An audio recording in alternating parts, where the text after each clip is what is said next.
नमस्कार, आप देख रहे हैं राजीव टाइम्स। आपके साथ मैं हूं आराधना नामदेव। रुक करते हैं खबरों की ओर। विधायक डॉक्टर राजेंद्र पांडे के अथक प्रयासों से अब रतलाम सिविल हॉस्पिटल जाबरा में बच्चों और मरीजों को एक ही छत के नीचे बेहतर उपचार मिलेगा। हाल ही में विधायक डॉक्टर पांडे ने नए नवजात शिशु स्थिरीकरण इकाई, पोषण पुनरावास केंद्र और फिजियोथेरेपी यूनिट का शुभारंभ किया है। यह परियोजना लगभग 2 करोड़ रुपए की लागत से तैयार की गई है। इस सुविधा के द्वारा 20 विश्व स्तरीय पोषण पुनरावास केंद्र में अति गंभीर बच्चों का इलाज किया जा सकेगा और कुपोषण दूर करने में मदद मिलेगी। नवजात शिशु स्थिरीकरण इकाई में 4 वार्मर मशीन और 2 फोटोथेरेपी मशीनों की मदद से कम वजन वाले बच्चों, जन्म के बाद नहीं रोने वाले बच्चों और समय से पूर्व जन्म लेने वाले बच्चों का इलाज किया जाएगा। इसके अलावा फिजियोथेरेपी सेंटर में जोड़ जाम, पीठ दर्द, फ्रैक्चर और ऑपरेशन के बाद की सुविधा मरीजों को मिलेगी, जिससे वे जल्द ठीक हो सकेंगे। निश्चित रूप से हम सबके लिए प्रसन्नता की बात है और संपूर्ण इस क्षेत्र की हमारी माता बहनों के लिए, बहू बेटियों के लिए महत्वपूर्ण आवश्यकता की आज पूर्ति यहाँ पर की गई है।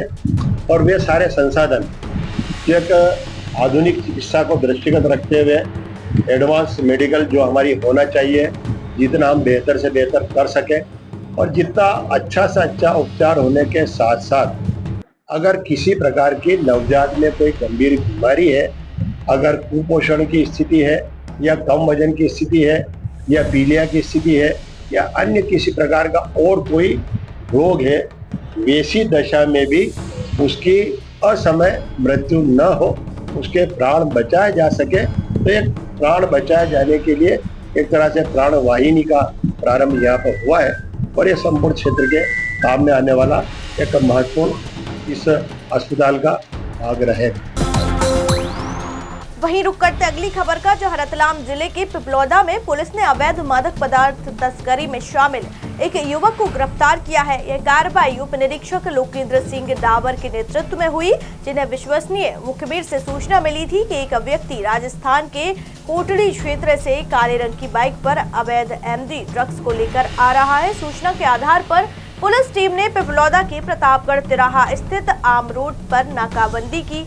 कुछ देर बाद एक संदिग्ध व्यक्ति को बाइक पर आते देखा गया। पुलिस ने उसे घेर कर पकड़ा और उसकी पहचान अरशद खान पुत्र अफजल खान पठान निवासी राकोदा के रूप में की। तलाशी लेने के बाद अरशद के पास से 15 ग्राम एमडी ड्रग्स, जिसकी कीमत लगभग 1,20,000 रुपए बताई जा रही है, बरामद की गई है। इसके अलावा तस्करी में उपयोग की गई बाइक, जिसकी कीमत लगभग 80,000 रुपए है, वो भी जब्त कर ली गई है। कुल मिलाकर पुलिस ने 2 लाख रुपए मूल्य का मादक पदार्थ और सामान जब्त किया है। पूछताछ के दौरान आरोपी ने बताया कि वह यह ड्रग्स कोटड़ी राजस्थान से लेकर आया था। ये हमें दिनांक 16/11/24 को सूचना मिली थी कि एक लड़का जो है कोटड़ी राजस्थान तरफ से पिपलौदा तरफ एमडी ड्रग्स मोटरसाइकिल पे सवार होकर के ला रहा है। इसकी घेराबंदी करके पकड़ा था। इसके कब्जे से 15 ग्राम एमडी ड्रग्स हमें प्राप्त हुआ है। इस पर से इसे जब्त करके और अपराध पंजीबद्ध करके विवेचना में लिया है। ये लड़के का नाम है अरशद पिता अफजल खान। ये अपने राकोदा का रहने वाला है, पिपलौदा थाना क्षेत्र अंतर्गत। पुराना कोई रिकॉर्ड अभी देख रहे हैं। वैसे अपने यहाँ एमपी में इसका अभी रिकॉर्ड नहीं मिला है। राजस्थान तरफ से और पता करेंगे, जब पता चलेगा आगामी विवेचना में। तो किसको देने के लिए लाया था अभी कोई?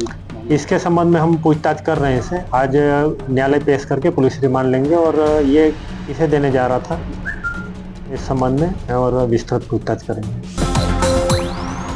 चलिए चलते अगली खबर की ओर, जहां हाल ही में बाघ और हाथियों की रहस्यमय मौतों के बाद सरकार ने वन्य जीवों की सुरक्षा के लिए एक बड़ा कदम उठाया है। जहां राज्य सरकार ने ऑपरेशन वाइल्ड ट्रैक शुरू करने का फैसला किया है, जिसे अगले 2 महीनों तक जारी रखा जाएगा। इस अभियान का उद्देश्य शिकारियों के खिलाफ सख्त कार्रवाई करना और वन्य जीवों की सुरक्षा को सुनिश्चित करना होगा। सरकार की ओर से जारी निर्देशों के मुताबिक वन विभाग के सभी अधिकारी और कर्मचारी शिकार संवेदनशील क्षेत्रों में गश्त करेंगे। विशेष रूप से उन इलाकों में गश्त बढ़ाई जाएगी जहां वन्य जीवों की मौत के मामले सामने आए हैं। इसके अलावा सरकार ने राज्य भर में सभी वन क्षेत्र कार्यालयों को तत्काल प्रभाव से सतर्क रहने और गश्ती दलों को सक्रिय करने का आदेश दिया है। वन विभाग के अधिकारियों का कहना है कि ऑपरेशन वाइल्ड ट्रैक के तहत शिकारियों के खिलाफ बड़ी कार्रवाई की जाएगी और संवेदनशील इलाकों में किसी भी अवैध गतिविधि को बर्दाश्त नहीं किया जाएगा। वहीं रुक करते अगली खबर का, जहां प्रदेश में स्थित प्रमुख तालाबों और झीलों का अब सौंदर्यीकरण किया जाएगा ताकि इनका आकर्षण बढ़े और इन्हें पर्यटन स्थलों के रूप में विकसित किया जा सके। राज्य सरकार ने इस परियोजना के लिए 104 करोड़ रुपए की राशि स्वीकृत कर दी है और इस योजना के तहत प्रदेश भर में विभिन्न तालाबों और झीलों को सजाया जाएगा, जिससे पर्यटकों को एक नई आकर्षक पहचान मिल सके। सरकार की योजना है कि इन जलाशयों के आसपास सुविधाएं प्रदान की जाएं, जैसे कि पर्यटकों के लिए बैठने की व्यवस्था, पैदल रास्ते, लाइटिंग और अन्य सुविधाएं। इसके अलावा इन जलाशयों के पारिस्थितिकी तंत्र को भी संरक्षित किया जाएगा ताकि पर्यावरण पर किसी तरह का नकारात्मक प्रभाव न पड़े। इस सौंदर्यीकरण योजना का उद्देश्य न केवल पर्यटकों को आकर्षित करना है, बल्कि स्थानीय समुदायों के लिए रोजगार के नए अवसर भी उत्पन्न करना है। पर्यटन के क्षेत्र में इस कदम से राज्य की अर्थव्यवस्था को भी मजबूत करने की उम्मीद है। सरकार ने इसे एक दीर्घकालिक योजना के रूप में देखा है, जिसके तहत राज्य के प्रमुख जलाशयों को पर्यटन मानचित्र पर प्रमुख स्थान दिलाने की योजना है। इस परियोजना की शुरुआत जल्द ही विभिन्न जिलों में की जाएगी और इसके पूरा होने के बाद मध्य प्रदेश को एक नए पर्यटन स्थल के रूप में पहचाना जाएगा। वहीं रुक करते अगली खबर का, आगामी विधानसभा सत्र के सरकार परीक्षा केंद्रों पर मोबाइल के उपयोग को लेकर एक नए नियम लागू करने की तैयारी में है।